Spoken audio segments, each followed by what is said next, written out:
Привіт, я Євген Синельников. 4 роки я мандрував Україною, 4 роки знайомив вас з цікавими людьми. Сьогодні війна змінила кожного з наших героїв. Ми вирішили дізнатися, чим вони живуть сьогодні, як живе країна героїв.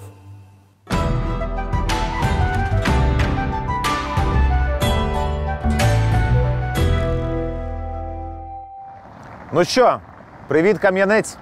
Вже традиційно у цьому випуску будемо зустрічатися з героями наших минулих випусків та дізнаватися, що тут да як в місті.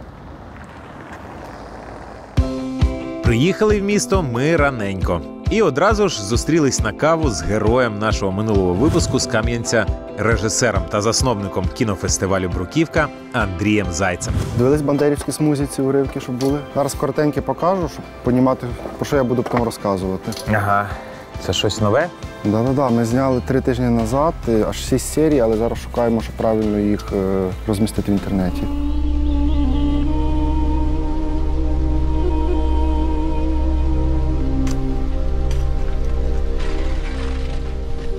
Слава Україні, хлопці! Героям слава! Що там, Василіч? Та от, яблучок вам приніс. Ромчик? Президента чули? Ні, а що там? Ну як що? Війна війною, а посівна за розкладом. Так, а від нас що треба? Ну як що? Добрива. Добре. Скільки в тебе соток? 20. З половиною. Блядь. Ромчик! Дай 20,5 москалів. А! Половинки скінчились. Так зроби. Окей. Ну це така, вона просто попала, не сама смішна. Пару сценарістів у Львові сидять, пишуть, і там ідеї знімати там цілий сезон є, і щоб були і ЗСУ, і тероборона. Слухай, скажи мені, нащо це потрібно Україні? А піднімати моральний дух, тому що зараз дуже багато сумних новин. Кожен переживає за свої домівки, за своїх близьких, які зараз боронять нас. Кожен допомагає чим може, але між цього всього має бути якась нотка позитиву і такі проекти гумористичні, які розходяться по ютубах, по телеграм-каналах, вони піднімають цей дух і працювати далі, тому що мета окупанта, щоб загнати нас, щоб ми боялися, щоб ми здавалися, склали руки, а якщо ми будемо і якось на культурному фронті і якісь знімати такі сюжетні ролики, то це тільки позитив. Скільки по часу ви вже цим займаєтесь? Ну, виникла ідея, коли з'явилися перші волонтерські штаби, почали з'являтися переселенці, багато із них були відомі люди. І якось ми взяли інтерв'ю для Центрального національного телебачення, знімали соціальну рекламу про закрите небо, про Гагу. І ми збирали і волонтерів, переселенців, і з них були і актори. Тобто, і якось через тиждень ми познайомилися з Дмитром Суржиковим, заслуженим артистом України, і в нього і його колег, сценаристів, виникла ідея знімати такі сценки. І ми спробували зараз зняти 3 перших, і після того, як одна із серій потрапила в мережу про посівну в Україні, це все дуже всім сподобалося, сотні тисяч переглядів і на Тіктоці, і в Інстаграмі, і в Твіттері особливо, дуже багато політиків розшарили це. І ми вирішили, що потрібно продовжувати і якось на якісному рівні. Сценаріїв є багато, ідей є багато, але на це все потрібен час. Слухай, скажи мені, будь ласка, де РПГ взяли, наприклад? Є знайомі з тероборон, є знайомі різних, де і ми підтримували десь, і знімали сюжети. Тобто всі зацікавлені і зацікавлені в підтримці таких медіапроєктів, особливо коли є якісь зірки. Тут є зауваження, тому що ми зняли 6 пілотних випусків, вони були як на колінці, тобто десь одяг, десь в якомусь сарі ми шукали, тобто акторів, але більше потрібно про ЗСУ знімати, ще й сюжети, тому що має бути в нас образ є бабці в селі, в нас є образ голови колгоспу, в нас є образ 2 тероборонців, які роблять жахи на блокпостах з росіянами. Тобто має бути образ головного героя, можливо, ЗСУшника, щоб це в кінці можна було з якийсь альманах скласти, або навіть в повний метр ці всі сценки, тобто героїв. Зараз важко знімати, тому що має бути обов'язково на кожну локацію дозвіл військової адміністрації, має бути Тому що в нас можуть з якимось реквізитом, з автоматом Ну, звичайно, зупинити, да, да. але коптера, дрона не запустиш, щоб відзняти гарно, це все якісь прольоти. Тому Взагалі, потрібно оця кожен- військова форма російська також, ну так. Ну, якщо взяти стару спецовку охоронця, це є вся форма російської армії зараз, з якої вони прийшли. Тобто легко це знайти. Ти кажеш, волонтери, актори, ідеї. Воно доволі якісно зроблено. Ну, я як більш-менш професіонал дивлюся на це, розумію, що там є і світло, і камера непогана, і операторська робота непогана, і звук професійний. Ти вкладаєш гроші свої, чи це так на волонтерських засадах так якісно В виходить? волонтерських засадах зрозуміло, що зараз дуже багато буде документальних фільмів, буде документальних сюжетів на тематику війни, а от художнього розважального контенту або художнього якоїсь драми це вже буде після війни, тому що на це потрібно час, гроші і гроші для продакшену. А так як ми такі аматори тут в Кам'янці-Подільському знімаємо кіно щороку, тобто ми одразу треба попрацювати, тим більше, коли в нас один заслужений артист України, один артист фільмів, серіалів, там ще один. Це для нас шанс з ними попрацювати якби з професійними акторами, і спробувати свої сили, як це все сприймуть в Україні. А не стрьомно було заходити в таку розважальну тематику, в гумор? Це ж насправді гумор на підґрунті війни. Ну так. Ну, як сказати, коли в нас є кам'янчанин Володимир Черняк, коли він став на заправці Укрнафти і показав свої руки, що він в Росії сфотографувався і дав привіт Кадирову, то це розлетілося по всій Україні і Росії. Тобто, воно якось піднімає загальний дух. Коли маєш друзів, родичів, які зараз і були під Києвом, і в Чернігові, і на Сході, тобто, це дає якусь краплинку надії, це все вирішиться і ми переможемо. Слухай, що відбувається з твоїм фестивалем? Так, ми якось в попередньому сюжеті обговорювали, що це має бути, як це має пройти. І в нас була фантазі, фантастика і фільми, які можна було зняти вдома во время карантину і прислати нам. І ми готувалися цілий рік, і тут бац, локдаун. І локдаун, а в нас було розчитано на багато людей, а є певні обмеження для масових заходів. Ми вирішені були перенести. І тут знову війна. Перший тиждень, тобто хтось чимось якось збирався, щось комусь допомагали, там десь їздили волонтерські штаби, але зрозуміли, що кожен має бути на своєму місці і займатися тим, що краще виходить. І ми вирішили через 3 тижні після початку війни запустити наш фестиваль в тому форматі, якому планувався, але зробити його повністю благодійним. Ми зробили перший такий тестовий день в одному з конференц-залів готелю. Ми зібрали повну залу із 100 чоловік і зібрали, як умовно, більше 10 тисяч гривень за один показ вечірній. Паралельно запрошували місцеві гурти, щоб виступали перед показами. І так розширювалися, і далі ми вже плануємо робити і поетичні читання, і покази разом з Довженко-центром різної української класики 20-30-х років. Також підключаються різні організації, які їздять своїми альманахами по Україні і за кордоном, «Дивись українське».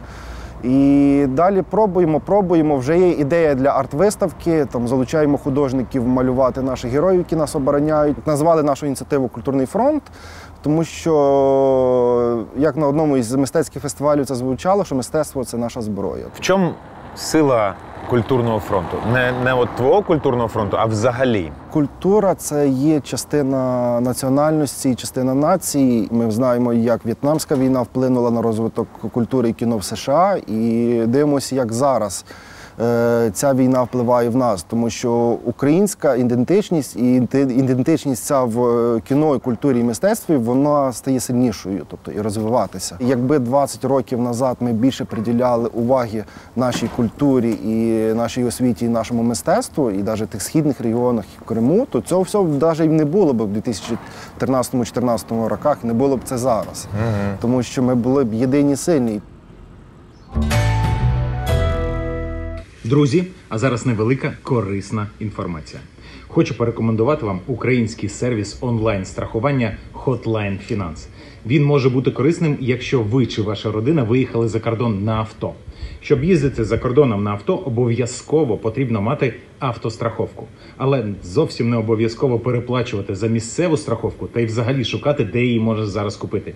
Зараз автостраховку «Зелена карта» можна придбати онлайн просто зі свого смартфона. Зробити це дуже просто на Hotline Finance. Саме оформлення займає 5 хвилин, а готова страховка одразу прийде на ваш імейл.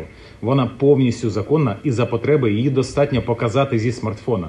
Поліція та прикордонна служба зможуть перевірити її за допомогою QR-коду. І бонус від мене. Додайте мій промокод UKRYOUTUBE та отримайте знижку 10%. Все, кінець рекламної інтеграції.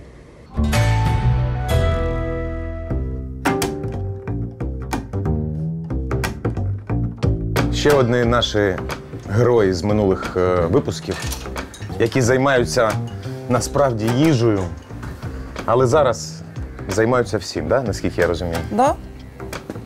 Лікар, пекар і аптекар, як ти кажеш. Лікар, пекар і аптекар. Ну розповідайте, що у вас відбувається? Що в нас відбувається? У нас відбувається волонтерство взагалі-то. Ми спочатку всіх годували, потім коктейлі Молотова, потім нас замінували тут оцією штукою. Як це так? Всі робили тут, у нас так весело було, коктейлі Молотова, півміста тут. Ми їх годуємо, все отак. Всі на драйві, такому на адреналіні, тому що ніхто не знав, що відбувається. І знайшли біля дерева, і там був шнурок, думали, що якась фугасна. Запустили коптера, подивились, тягнули, да. Виявилось, що це солонка. Виявилося, що це солонка. Це і є солонка, але похожа. Людей дуже багато. Ми їх годуємо, ми їм допомагаємо, в них дітей багато. У нас такі були, що вона взагалі після кесарева дитині 8 днів. Офігеть. В шльопках, в спортивному костюмі і в шапці, все. Ну, Це війна. страшно от іменно було, коли ти з людиною погодував, поговорив, ти бачиш, вона сідає в автівку свою. А вона прошита все. І це от усвідомлення, що по суті це все, що в неї Все, що залишилось. є. Хати нема розбомблено, життя вже нема. Собака, кіт, дитина і все. Ну, страшно, звісно. Ти розумієш, що їм нема куди повертатися. А багато приїхало в місто? Да. Але вони мігрують. У нас от вони залишаються. Є такі, що з першого дня до нас приходять, а є такі, що мігрують, їдуть далі, потім вертаються. Поїхали туди, кажуть, у Львові небезпечно, вертаються сюди. У нас Я пам'ятаю, там раніше був віп-столик. там був віп-столик, зараз це кладовка, тому що в нас місця немає. Ну, бірці купляємо, бачите, ми ну тут це, хлопцям так. передаємо теж. Збираємо гроші і Вони зараз літні такі, всім треба. Всім треба, да, я знаю, що Не розуті. В нас приходять в таких розвалених капцях. От вчора були хлопці, типу, дайте щось. Я кажу, міряйте. У мене тут якийсь як цей магазин. Поміряли, підходить, все, віддали. Віддається. Слухайте, а де ви берете гроші на це? Свої, то, що друзі дають наші. Отут, що заробляємо, в мене половина йде на зарплату, тому що в мене люди з першого дня мої, без вихідних. Ми з 9 до 9 тут, і вони молодці. Ми працюємо, вони ж робота важка, людей дуже персонал в багато. цьому плані теж таким. Почали приносити сюди. У нас тут картошки були, крупи. Ми це все використовували, робили обіди. Вон ті друзі приносили упаковки, це все. Кури Слухайте, а не робимо. важко було перейти от з харчування, з їжі на ось таке? На А ось ми не це? перейшли, ми просто совміщаємо. Додали. Ні, ну Додали, це важко. Це зовсім інша специфіка, розуміння того, що треба. Там я просто також трішки займаюся, розумію, що навіть оця стропа, це дуже важливо. Кордури Да. немає, ми купляємо. Оці защолки, ліпучки. А тобто ви це виготовляєте? Да, в нас є хлопці, які шиють. Це да. все шиють. І Ну він такий добрий, Він насправді, такий, да, не хлопці маленький. вдівали, наші вояки, пригали в ньому, воно ж тримає так класно, воно і по бокам тримає. Бо є і дорогі, ну, звісно, дорогі. Хочеться всім, але... Слухайте, насправді у кожного свій фронт. Да? Це волонтерська справа, це одно. А ще є економічний фронт. От ви не закрилися. Наскільки я розумію, першого зарплатню дня. не зрізали. Ні, у нас хороша Всі зарплата. працюють. Всі працюють. людям теж сім'ї треба утримувати. Ми платимо податки, бухгалтер все нам Ми все робимо. посилає. Що з першого дня в такому треші працювати. Зараз якось ми устаканили, і логістика працює, ми вже все вирівняли, але на початках це було, звісно, дуже Ужасно. Зараз все такі люди, які приходять на нас, підтримують тим, що окрім тих обідів, що ми робимо безкоштовно, все-таки приходять, у нас є меню, і люди купляють, ну іначе би нам було б... У нас є меню, хто хоче купляє, а соціальні обіди ми соціальними обідами. І от те, що заробляємо, от на зарплату, Ну, і плюс на те, закупку, то що знову, да. Ну, тобто зараз про заробіток не йдеться. Ні, да? взагалі. Дурне питання, але все ж таки, нащо вам це треба? От годували би людей і годували. Окей, соціальні обіди. Нащо вам ось цей... Ви думаєте, що я можу сидіти вдома? Або годувати і продавати? Я не можу так. Я хочу до своїх тортиків повернутися. У мене колись було класне життя. Кондитерка, робота, все хорошо. Зараз ні. Ну це треба робити. Якщо воно виходить... І коло нас люди ж такі самі. Ні, ми не будемо це робити, в нас кухня. Якщо в нас виходить... Ті шиють, ті стріляють, ті щось метал десь вишукують, ті ріжуть його, ті скочують. Аптечки збираємо. Я вже аптечку мені зібрати, це мені треба 15 минут. Серйозно, я раніше там сиділа, думаю, боже мій, що туди треба? Мені ще 2 рази медичку отримати, я можу йти фармацевтом. Є ж великі фонди, величезні, які збирають мільйонами доларів там допомогу, роблять великими партіями. Чи варто робити маленьким людям, які роблять потрошку? Попробуйте дозвонитися до якогось керівника великого фонду. Да? Безполезно. Ми дзвонили і писали. Будете довго це Нічого. робити, а це наші знайомі, наші друзі, чи наші друзі з адміністрації військової сказали, слухайте, є потреба кілька рюкзаків відправити в конкретну військову частину, да, в конкретний підрозділ. Ми зібрали, відправили. То чим це погано?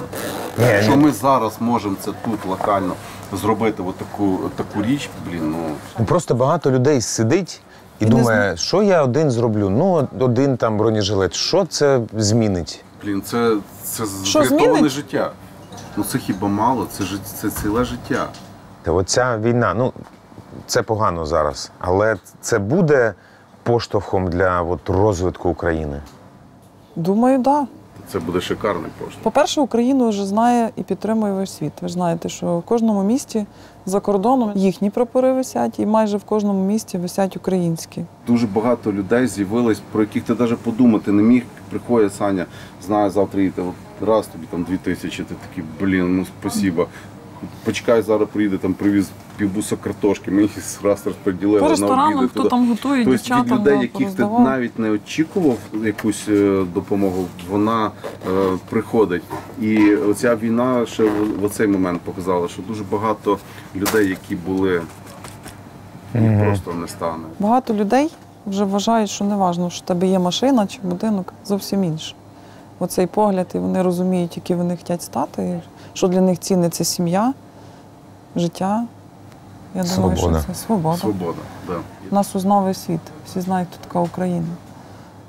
І Україна виявилася світовим бойовиком, таким захисником, по суті. Да? По суті, да, наше ЗСУ – це герой-захисник хлопці. Всесвіту. Да?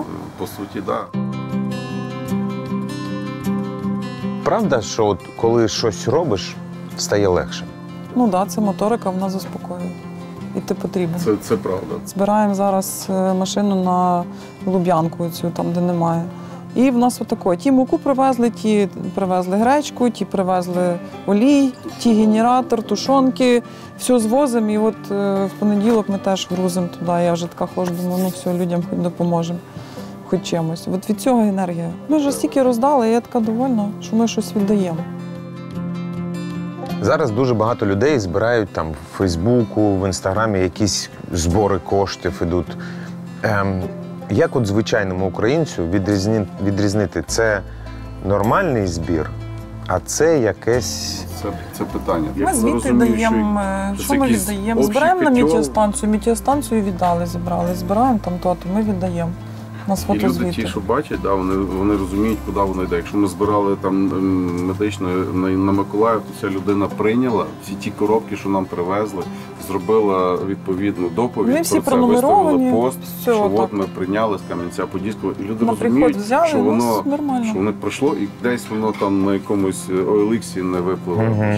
Друзі, я хочу вам сказати велике дякую, бо саме через вас, через людей, які роблять, як ти кажеш, по маленькому кроку, потрошку. Якби всі робили так, як робите ви, перемога була б вже в нас. Вона в нас і вже є, тільки спалити русню. Ви ж Тільки знаєте. спалити русню, так.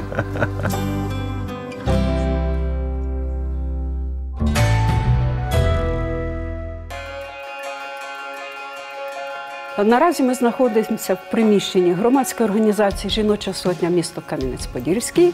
А що робить ваша сотня? Допомога учасникам АТО, їх сім'ям загиблих і, звичайно, добровольцям і ті, які в зонах бойових дій, де самі гарячі точки. Тобто волонтери – це ті, хто достають неможливе і доставляють любими шляхами все неможливе. Потреба була дуже в маскувальних сітках, в захисних костюмах, кікіморах, ну і, звичайно, одежі, продукти харчування і багато чого іншого.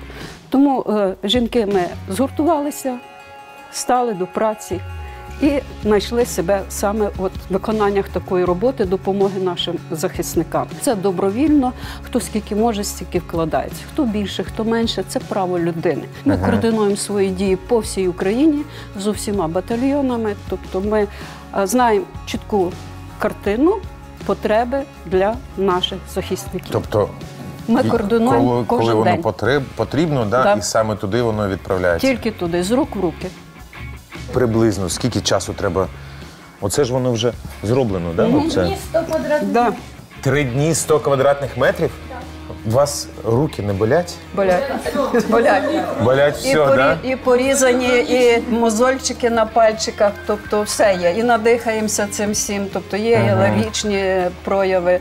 Ну, ми терпимо менше, ніж наші захисники, ми так вважаємо. Скільки у вас людей взагалом в організації? В організації в нас до 25 чоловік і текучість. Дурне питання, але я спитаю. От тут же в Кам'янці тихо, мирно, нічого не прилетає. Дай Боже, і не далі. прилетить. Да. І не прилетить, бо ми тут є. Нащо вам потрібно займатися? Жили б своїм життям і все було б добре. Ну, от дійсно ви сказали. Дурне таке питання, дурне, да, я попередив. питання. Українці – це сильні духом люди. І саме оце єднання, розуміння єдності під час таких випробовувань, оце і спрацьовує. Сьогодні ми згуртувалися, бо ми хочемо жити на цій землі, в цій країні, збудувати її дійсно розвиненою, демократичною, процвітаючою. Люди повинні мати позитивний настрій, а не негативний, бо ця вся енергія вкладається сюди. Це захист. Повірте мені, це серйозний захист. Нам хлопці розказують, що ці наші сітки, де вони розкидають, а туди не летить. Розумієте? Тобто ця любов, ця праця з чистим серцем, з чистою думкою, вона дає результат. А де ви берете гроші на все це? Це ж все ж таки не маленькі гроші. Закупити, порізати. Навіть на ці ножиці це треба ж... Ну, дивіться, часом свої кошти. Часом, як кажуть, Бог привів людину, яка тобі допоможе. Вони приходять через нашу любов, через нашу активність. Ми все-таки висвітлюємо свою роботу. Приходять люди, телефонуємо, просимо. Хтось допомагає, хтось відмовляє. Ну, все ж є. Ну, таке наше життя. Скільки ви вузолків в'яжете за день? Ми не знаємо. Хто їх рахує? Ну, просто я дивлюсь, ви тут раз, вже... Це пошилося військовим, форма, рештки. Тобто це все з решток, да? Залишків? Це швейні фабрики, ті, хто зараз шиють одяг для військових. Ми маємо контакти. Просимо, вони віддають. Ми маємо контакти, ми телефонуємо. Сьогодні це попит. Це попит. Нема. Тобто розбирають все, навіть оці залишки. Сьогодні я вже чекаю машиною, домовилася із-за Дніпра. Там є одне містечко, де везуть 100 мішків кропив'яних, не кропив'яних вони, натуральні мішки. Для чого ми беремо ці мішки, мішковина? А для того, щоб зробити костюми кікіми. Ви бачите. Обережно, щоб не розсипалося. Слухайте, я думав, що це у вас матеріал висить. Ні, да. Бачите, це подаруночки. Що там написано? Що ми нашим... Оберіг з любов'ю, жіноча сотня. Кам'янець-Подільський. Отак ми більше 8 років відправляємо нашим хлопцям отакі подаруночки. А, отак? Так. Ва! Супер! А це от саме для розвідки, да? Правильно я розумію? Так, щоб ховатися. Снайпери, розвідка. Виготовили до початку цієї активної фази війни більше 200 штук. Коли так, попит був, не настільки. А зараз ми теж більше 200 штук буквально за майже 2 місяці. Бачите, що сюди йде все. І мішковина йде, і ниточки йдуть. Супер, так? Да? Оп, і сховався. А ось я. Де ви берете сили на це? От чим ви підпитуєтесь? Особисто я, а оцими жінками. Любов'ю їхньою. Пишу, дякуємо за кікімор і особливо за те, що всередині. Солодке, так. Це дуже, це радує. Або розкажуть історію, що прилетів снаряд і запутався в сітку і не розірвався. Це нас надихає. Коли просиш допомогти, майже відмов немає. Майже немає. Кожен гуртується, шукає години, гроші, тобто об'єднуємо ці зусилля своєї грошові машини і все на світі і працюємо. Те, що ви робите, це неоцінена праця. Неоцінена.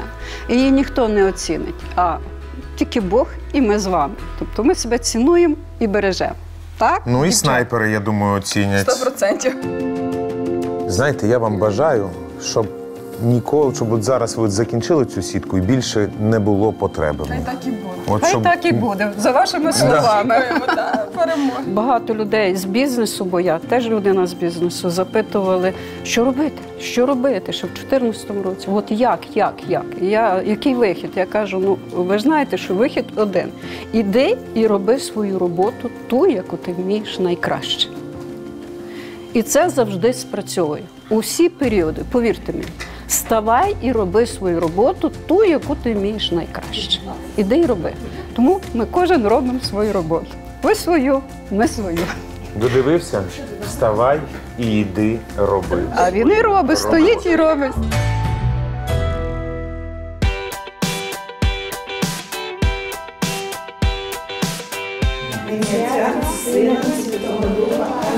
Я Сергій, я сміливий, Мілана, мила, чудова.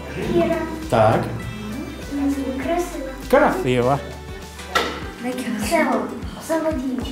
Ага, хитрий який. Що відбувається?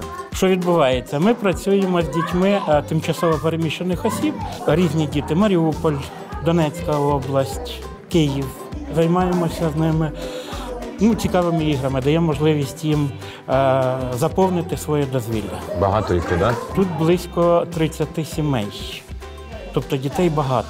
Ми сконтактували з мером міста, запропонували свої послуги, сказали, що ми можемо цим займатися. Вони нас зразу інтенсивно підключили і давали нам адреси тих об'єктів, де знаходяться тимчасово переміщені особи. Тобто це не один такий об'єкт, так? Тобто є... Так. Чому це важливо? Пласт – це організація, яка виховує майбутніх лідерів України. Це дуже важливо не тільки для цих дітей, а й для нашої країни. Їхні батьки захищають нас там, на фронті. А ці діти тут, вони бездоглядні. Вони мають таку потребу, щоб ми з ними займалися. І, відповідно, показували їм, що вони потрібні також. От ми приходимо до них і несемо їм щось хороше, те, що вони приймають. Я знаю, що таке пласт, але, можливо, хтось не знає, що таке пласт. Пласт – це Національна скаутська організація України, яка займається виховництвом, але виховництвом в особливій формі. Я думаю, багато людей знає, що таке скаутинг. Це, будемо так, життя в природі. Ми вивозимо дітей влітку в табори і даємо можливість там дітям себе реалізувати, проявити себе абсолютно у всіх сферах життя. Тобто ми готуємо дітей до того, що вони повинні здобути якісь певні знання, а потім в природі ці знання використати. Як правило, ці діти, вони російськомовні. Але наші заняття, вони відбуваються в режимі використання виключно української мови. І якщо ви звернете увагу, всі діти розмовляють українською. Переходять на українську. Розмовляють українською вони, значить розмовляють українською батьки. Це дуже важливо насправді. Не саме культуру українську, бо, наприклад, ми проводили заняття писанку, писали з дітьми. Так, все правильно. Якщо ви хочете, щоб ваша дитина була успішною, щоб вона в майбутньому здобула повагу інших людей, ну і ми готуємо саме таких дітей. Тобто тих, хто може за собою повести. Я знаю, що віра в Бога для пластового руху дуже важлива. Чому? От ви навіть сьогодні розпочали день з молитви. Так. Коли створювався скаутинг, основним бажанням Байдена Павела було, щоб діти вони мали якусь духовне підґрунтя. Український пласт, він має певну особливість. Ми говоримо, що українські пластуни, вони вірять в Бога і в Україну. Патріотично не може існувати без духовного. Що б ми не робили і як би ми цього не робили. Пласт на початку війни створив загальний штаб пластовий. Кожна станиця має такий самий штаб. Як правило, штабом керує станичний або станична. І ми гуманітарну допомогу для наших воїнів на передову видаємо в колосальних розмірах просто. У нас в Кам'янці пластунів вже досить багато. Ми маємо 120 активних пластунів, які працюють. Наприклад, Оксана Романович, наша пластунка, з дітьми своїми дочками батончики для військових готують. Пластуни? Так. Є кухарська сотня, готують сухі обіди для наших військових. Там багато наших мам. Пластуни, взагалі рух, це ж дуже давно, бо це ще до Совка, якщо можна так сказати. Цього року 110 років утворення пласту. Так. Дуже багато хто порівнює пластунів з піонерами. В чому різниця? Надія Крупська, вона хотіла створити організацію подібну до скауту, але там основною була комуністична ідеологія. Тобто ми у всьому світі повинні поламати старе і побудувати щось нове. Ну, така людиноненависницька ідеологія. Бо насправді, знищуючи старе, ми знищуємо і тих людей, які в старій отій формації виросли і жили. Коли до нас діти приходять, ми у них виховуємо найкраще все те, що вони мають, і намагаємося їм дати ще ті риси, які притаманні саме для патріота, наприклад, України. Якщо дитина з самого маличку привчається виконувати правила гри, вона потім і закони буде виконувати. А це значить, що буде законослухняним громадянином. Але при цьому не вареною рибою на дивані, дивлячись телевізор і розказуючи, який патріот, а активно включаючись в роботу. Чому є дуже багато дітей, які в школі себе не можуть ніяким чином реалізувати? Бо та освіта, яка в нас зараз є, вона ж залишилася тою радянською, тобто повинна бути середня ота межа. А ті діти, які хочуть себе проявити, хочуть показати, що вони є, ось я такий красивий, їх же ж зразу по голові, і ти десь сторониш, їх не люблять в школах. Вони приходять до нас. Ми навпаки намагаємося, раз ти такий хороший, давай. Ти можеш бути ройовим чи гуртковим, ти можеш бути діловодом, ми можемо зробити рогачку, і ми це робимо. І йдемо, робимо тир свій, ставимо мішені і стріляємо з рогаток. Я вам зізнаюся, в пласті немає системи покарань. Покарань? Нема. А як їми керувати? А правда, як цікаво? Мало того, вони самі готові до того, щоб ними керували. В пласті дуже поширеною є система заохочення. Ось у мене значків ціла куча. Да? Дитина, яка бере активну участь у заході, відзначечку раз, і він собі на одно стрілить. А другий, який не робив нічого, а мені, ну, що робив, то маєш. На наступний раз він захоче робити. Коли ми маємо на таборі, маємо робити якусь роботу, я їм кажу, я йду робити і вас запрошую. Вони мені допомагають в міру своїх сил і можливостей, або не допомагають взагалі. За те, що вони мені допомагали, кожен отримує від мене подарунок, вони це знають. Він дрібний, але він в житті для нього потрібен. Отримав від мене подарунок, другий вже коситься, але вони розуміють прекрасно, що він отримав подарунок за роботу. За роботу. Платня. Ти робиш, ти гарно робиш, ти отримаєш зарплату. Не всі в пласті залишаються. Йдуть з пласту діти, багато дітей насправді йде. Але ті, що залишилися, це справжні лідери України, які вже знають правила гри і в бізнесі також, і в політиці.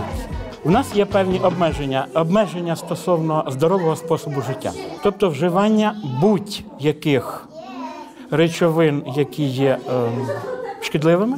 Алкоголь, нікотин і так далі. Наркотики і так далі. Тобто це все заборонено. То ми спілкуємося виключно українською мовою. Російський мат, він виключений повністю.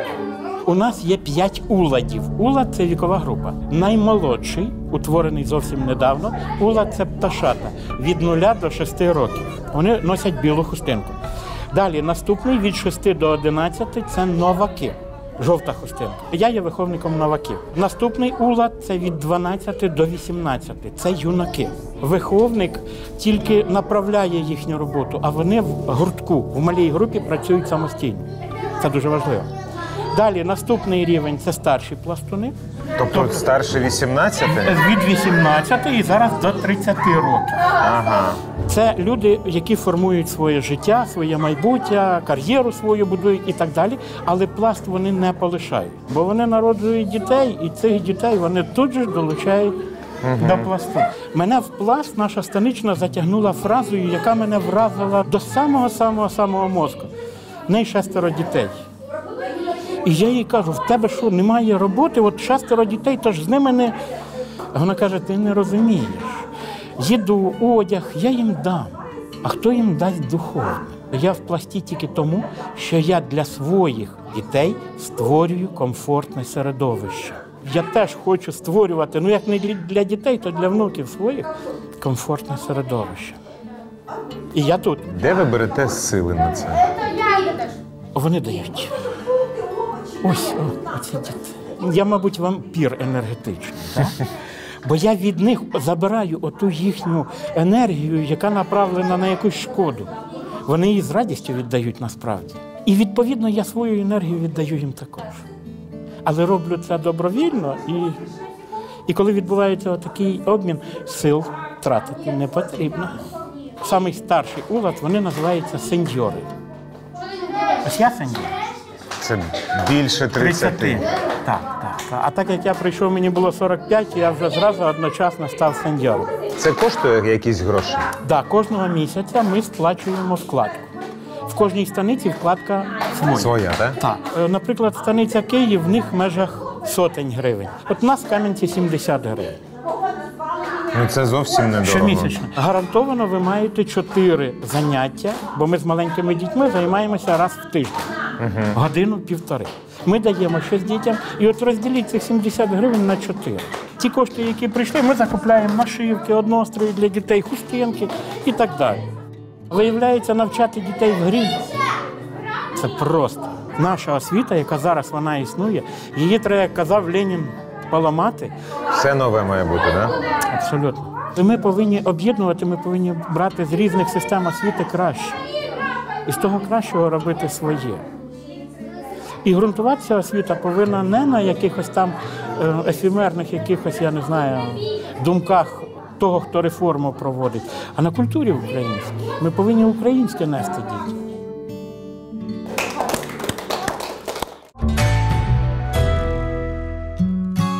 В випуску про Франківськ ми говорили про релокацію бізнесу. В Кам'янці ця тема теж актуальна. Доброго дня. Я генеральный директор научно-исследовательского проектного института водоочистной технологии. Институт располагается в городе Северодонецке. Сейчас там проходят бои. Раньше мы выпускали противонакипные фильтры для газовых колонок, для двухконтурных котлов. Вот такой вот фильтр решает все проблемы, которые решает и установка там, за $1500. Так, що це виробництво залишилось там, поки що на паузі. Зараз що ви робите? Сейчас очень много разрушенного жилья в Украине, и возникает вопрос о временном жилье для переселенцев. Да? Подумали, решили сделать такое производство. Блочные каркасные дома, которые легко и быстро возводимы. Вот сейчас мы первый образец такого домика пытаемся сделать. Вот так вот будет выглядеть такой блочный домик. Их можно делать кварталами такими. Да, по 4, по 6, по 8 домиков. Мы делаем домик где-то 7 на 4, это 28 квадратных метров. Хотим, чтобы этот домик уместился до 12 тысяч долларов. Він буде теплий, з водою. Да, вот делаются вот такие вот блоки, устанавливаются один на один, быстро монтируются. В Новомосковске изготовили из пенопласта такие стержни. Эти стержни будут опускаться. Это будет и являться утеплителем. Это довольно теплый и комфортный дом будет. Приходит на поддонах смонтированы вот такие вот блоки. Отдельно. Инструкция, как в Лего, да, вот так собирается. Поки ми монтували цей випуск, Михайло та його команда встигли вже побудувати перший будинок. І ось як він виглядає.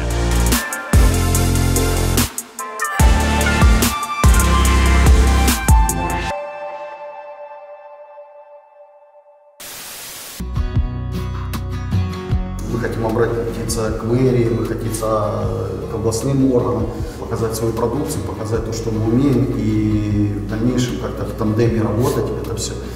Вот. Я понимаю, что тот переселенец, да, он неспроможний будет купувати нове, вкладати ще гроші. Так. Акцент складывается на то, чтобы как можно сделать комфортнее. Вот. Но и по цене, чтобы он был как-то для государства и для этого более-менее приемлемо.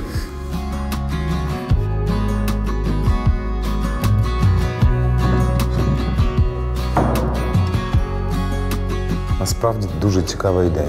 Дуже проста в використанні, виконанні і прикольна.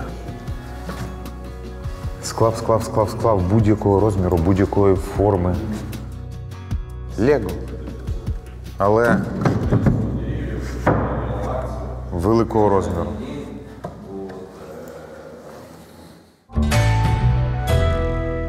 Сергій з Пласту розповів, що хтось у місті виробляє енергетичні батончики для військових. Ми це запам'ятали, і ось. Дівчата, скажіть мені, що ви тут робите? Ми тут робимо енергетичні батончики для наших воїнів. Ідея того, щоб робити батончики, прийшла в голову нашій зв'язковій куреня імені Марії Загірньої, Аліні Годній. Вона каже до Марічки, каже: Марічка, бери куряну вкладку і будемо робити батончики. Все, Марічка взяла куряну вкладку, ми написали людям, попросили в них сухофруктів, там, горіхів, меду. Дуже швиденько люди позносили, вони такі прекрасні, і це так круто. І ми запустили цей проект. Трошки зробили, на жаль, ресурси обмежені. Думаю, все, напевно, там зараз ще доробимо, ніби вже гроші закінчуються, трохи якось печально, але треба щось думати далі.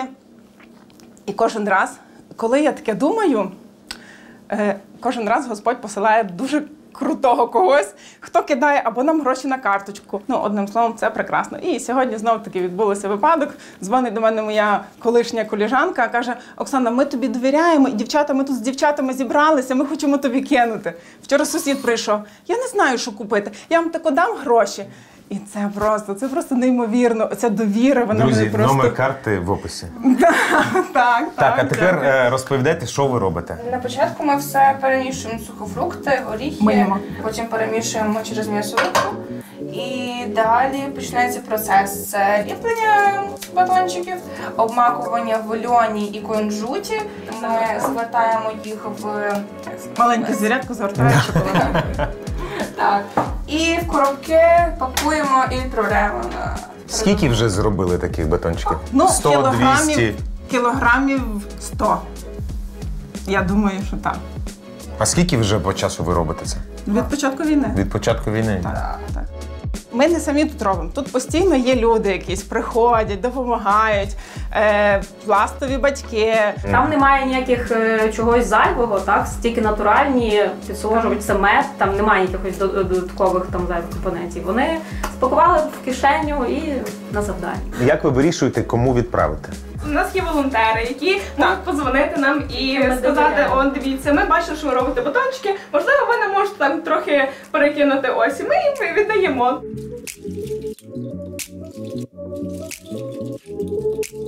Ми на кожному ящичку пишемо енергетичні батончики від пластунів, як шпинат для моряка Папая.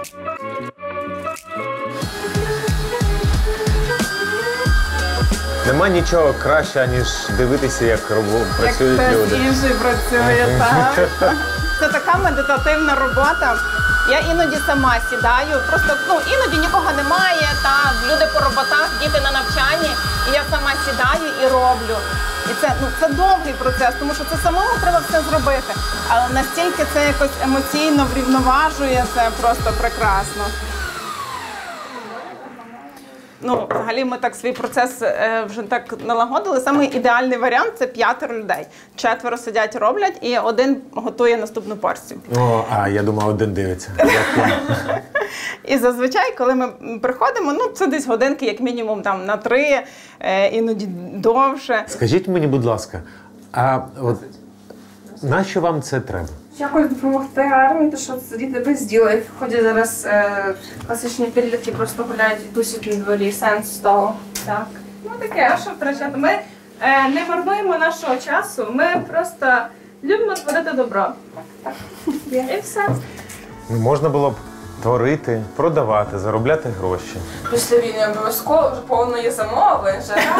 Ось зараз закінчиться війна, Полічка, ти нам зараз будемо скидатися, і ти будеш на робити батончики, це все і в школі, і в пласті. Вчитель її називає батончиковий магнат. До речі, школа також дуже гарно допомагає. Марічка каже, мама, там вчителька моя з англійської меду принесе. Катюня вийшла, 10 літрів меду і здоровенницька торба горіхів. Це просто неймовірно. І насправді так, це в людях є всередині. Тобто допомагати інших – це їхній якийсь такий, поклик, це їхнє внутрішнє якесь єство.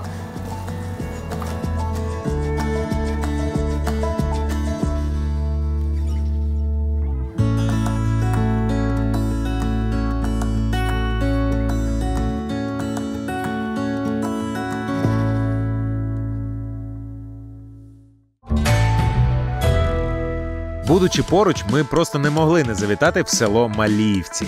По-перше, перевірити, як себе почуває місцевий водоспад. А по-друге, тут зараз мешкає одна наша добра знайома. Друзі, пам'ятаєте того разу, коли були в Кам'янці-Подільському, ми зустрічались з Настю. Вона водила нам екскурсію по фортеці. Привіт. І взагалі допомагала. Замок пережив дуже багато історичних моментів. Все змінювалося. Саме цей поверх використовували як кабінет для писаря. Як написав, так ми сьогодні читаємо. Так, що змінилося? Де ми знаходимося? Друзі, ми в Маліївцях. Сьогодні тут, в Маліївцях, музей. А я поки що виконую обов'язки директора, одночасно і коменданта. Новий музей? Новий музей. Рідкісний випадок в Україні. Державний музей, обласний музей з обласним фінансуванням. Клас! Пішли дивитися. Пішли. Цьому будинку йому 240 років. 240 років, тому це все виглядало трошки по-іншому. Тобто треба включати фантазію, уявляти прекрасні фрески, розписи на цих стінах. Зачекай. Музей чого? Це музей, який покаже життя маєтку, життя аристократів в 18-му, 19-му, на початку 20-го століття. Тут була європейська культура, європейські традиції. І потім пізніше це все просто було викреслене. Пішли дивитись. Ходімо. Здається, що пуста кімната і немає чим здивувати. Оце стіна, це мармуризація. Славнозвісна, те, що ми називаємо венеціанка, це називається стюкко. Це різнокольорові алебастри, викладені, зрізані і заполіровані таким чином, що утворюється ефект суцільного мармуру. Це було надзвичайно дорого в ті часи. До речі, в багатьох палацах в Україні в такого періоду, де вони є, там по 2 міліметри такої штукатурки. Тут 7. Орловські не економили. А хто такі взагалі ці Орловські? Це була родина шляхетська. Тут прожило 4 покоління. Перший представник цього покоління, який збудувався для своєї сім'ї, він був надворним коронним ловчим. Це був єгір при дворі. Грубо кажучи, це була людина, яка забезпечувала саму круту розвагу. Полювання – це не для того, щоб полювати звіра, це для того, щоб виїхати повністю, продемонструвати своїх самих крутих коней, свою зброю, свою зброю і показатися. Це ось так жили єгері? Тобто на цьому можна було заробити. Пізніше він він, увійшовши в довіру до короля, робить блискучу політичну кар'єру. Тобто, розумієте, на розвагах публіки. Розумієте, так? Політичну кар'єру можна було зробити не тільки сьогодні, а й 250 років тому назад. Наступні покоління тільки примножували ці багатства завдяки політичній діяльності, дипломатичним кар'єрам і дуже вдалим шлюбам. Маєток вижив тільки завдяки тому, що тут був дитячий медичний заклад. Це був дитячий санаторій. Тут навіть змінювати нічого не потрібно, тому що це все робили вчителі і вихователі, які займалися тут з дітками.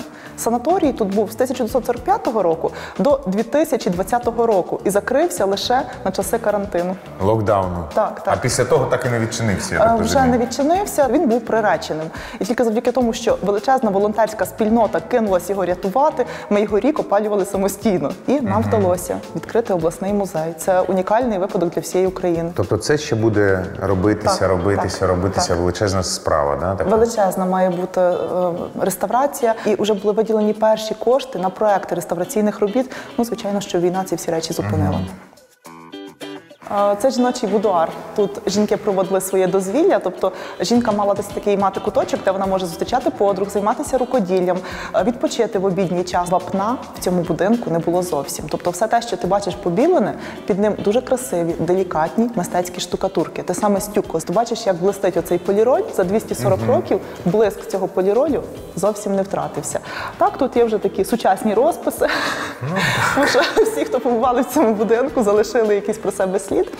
Але А от ти кажеш, вапна не було. Будете змінювати і знімати це? Звичайно. Дуже гарно видно саме на цьому моменті. Якщо знімати вапно, всюди під вапном є ось ця мармуризація. На стелях тут прекрасні розписи.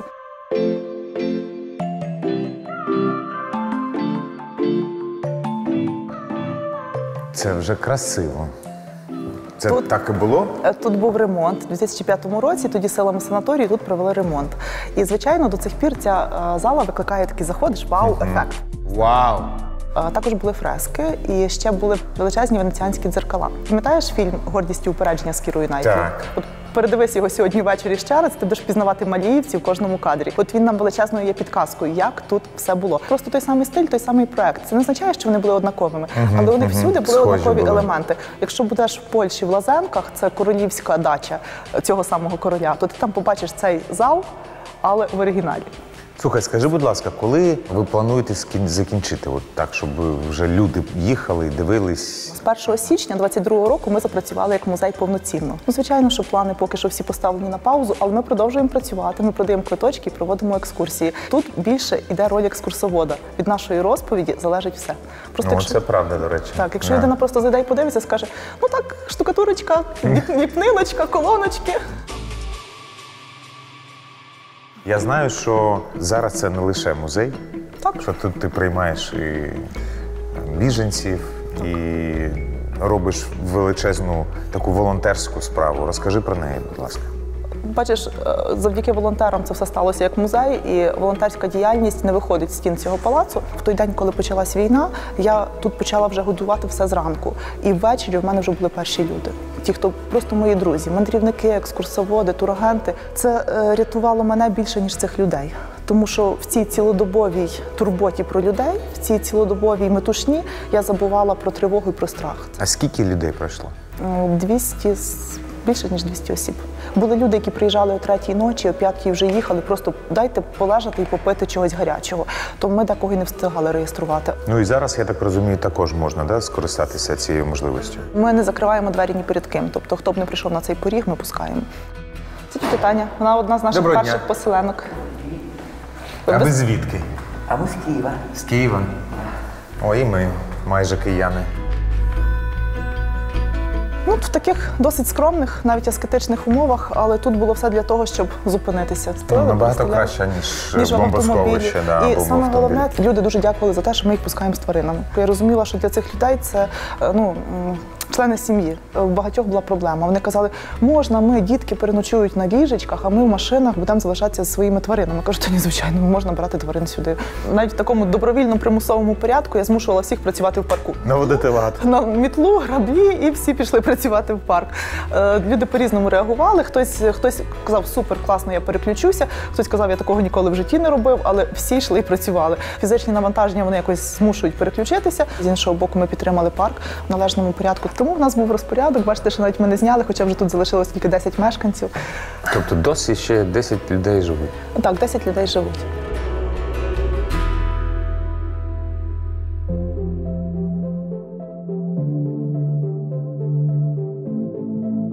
18 гектарів самого парку, маєтку, так? Так. Це фруктовий сад, подвір'я, партерна частина парку. Парк туди вниз йде. Красиво. Знаєш, я постійно аплодую людям минулого, які знали толк в красі. Це називається левова паща. Ну, на лева воно вже мало схоже, але повір, це був колись лев. Тут під землею є величезний колодязь, який наповнюється джерелами, і з нього колись помпою електричною качалася вода в палац. Тобто на 1905 рік тут вже була електрика, була електростанція своя, була каналізація, подача води в будинок. Привіт! Як справи? Нормально. А що це ви робите з лошадьми? Пасемо їх. Пасемо їх. Ой, які вони волохаті. Це галушка. Коні – це наші перші біженці. Є така прекрасна ініціатива, це громадська організація «Орелі». У Прибільську вони займалися зворотньою селекцією поліського коня. Це коні, на яких воювали в 17-18 столітті. Той кінь почав зникати, просто поліська порода, вона на межі зникнення. Тобто це генофонд, так? Це так. То, що лишилося. Так, саме найправильніше слово. По крупиці збирали, по всьому полісі, як екстер'єр там. Це такі дуже спокійні, лагідні, кудлаті, надзвичайно витривалі коні. Життя маєтку концепція передбачає тут коней. 19-20 століття, 18 людина без коня не обходилася. Але коли почалася така дуже серйозна мова про війну, то ми з Юрком зв'язалися. Він каже, я хочу вивезти коней, тому що буде війна. Я ж так кажу, Юрко, ну яка війна? Ну це пошумлять і заспокояться. І от вони привезли сюди коней, привезли 7 особин, і наступного дня почалась війна. Тобто вони отак от просто встигли половину коней вивезти сюди. А ще дуже прикольно, що дівчата, от вони посміхаються з цими конями. Це наскільки крута якась така реабілітація і переключення уваги. В цій страшній війні дуже багато милосердя, такої взаємопідтримки і такого якогось волонтерського руху, мабуть, що жодна війна не знала. Я, якщо чесно, взагалі вважаю, що ця війна, завдяки їй з'явилася Україна, українці, от нація. Воно інакше не буває. Те, що дається просто даром, воно даром і проходить. Не оцінили тоді, в 91-му році, були не готові. Україна як держава відбувається зараз. Де черепаха живе? Воно, бач?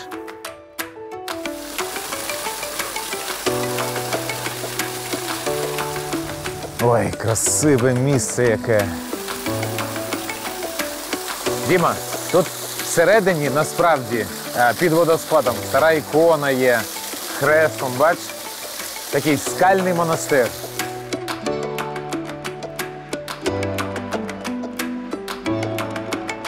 Ми тут маленьку революцію духовну започаткували. Що маєш на увазі?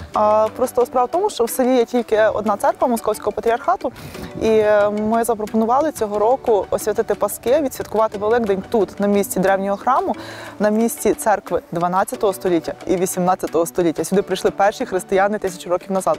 І ми оце вперше за 100 років будемо освячувати пасочки і святкувати Великдень тут, на цьому місці. І це буде українська служба, це буде Українська православна церква. Це круто. Тут була церква, тут поселилися перші монахи, колись вони жили в цих печерах. Через війну, як багато ми розуміємо історію, якою вона була справжньою. Був древній монастир, жили монахи. Під час війни Богдана Хмельницького цей монастир був знищений. В 1708 році його відновлюють. Тобто він повстає з попелу через роки, але він відновлюється як фенікс. І от потім в радянські часи він знищений. Тут стояла прекрасна кам'яна церква. Тепер уже, навіть під час війни, але через багато років, ми знову починаємо відбудовувати тут храм. Ти розумієш, от які ми круті моменти переживаємо. Нам пощастило. Хочеться правильно все зробити, провести розкопки, виявити тут фундаменти храму 12 століття, 18 століття. Дуже багато втрачено, тому що в радянські часи тут кар'єр зробили, і отут кар'єр, він з'їв основну частину площадки. Тобто церква стояла трошки далі, тут прямо над обривом. Це от в мене бабуся була головним лікарем в цьому санаторії, і вона, будучи атеїсткою, вона добилася припинення роботи цього кар'єру. І за власні кошти купила цю трубу металеву. Це бабуся твоя зробила цю трубу. Так. Чому я переїхала з міста в село? Чи як я помру? Мене баба там спитає, скаже, я тоді в радянські часи змогла все зробити, а ти дала розвалитися? Блін, ти крута. Отакі ми атеїсти. Клас. Отакі ми атеїсти Київського патріархату.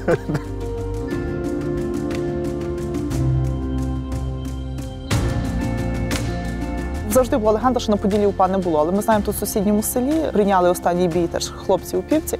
Я думаю, як їм страшно і важко було помирати, розуміючи, що вони останні. Радянський Союз всюди, вони останні партизани, після них не буде нікому, знищено все. І вони помруть, і все закінчиться.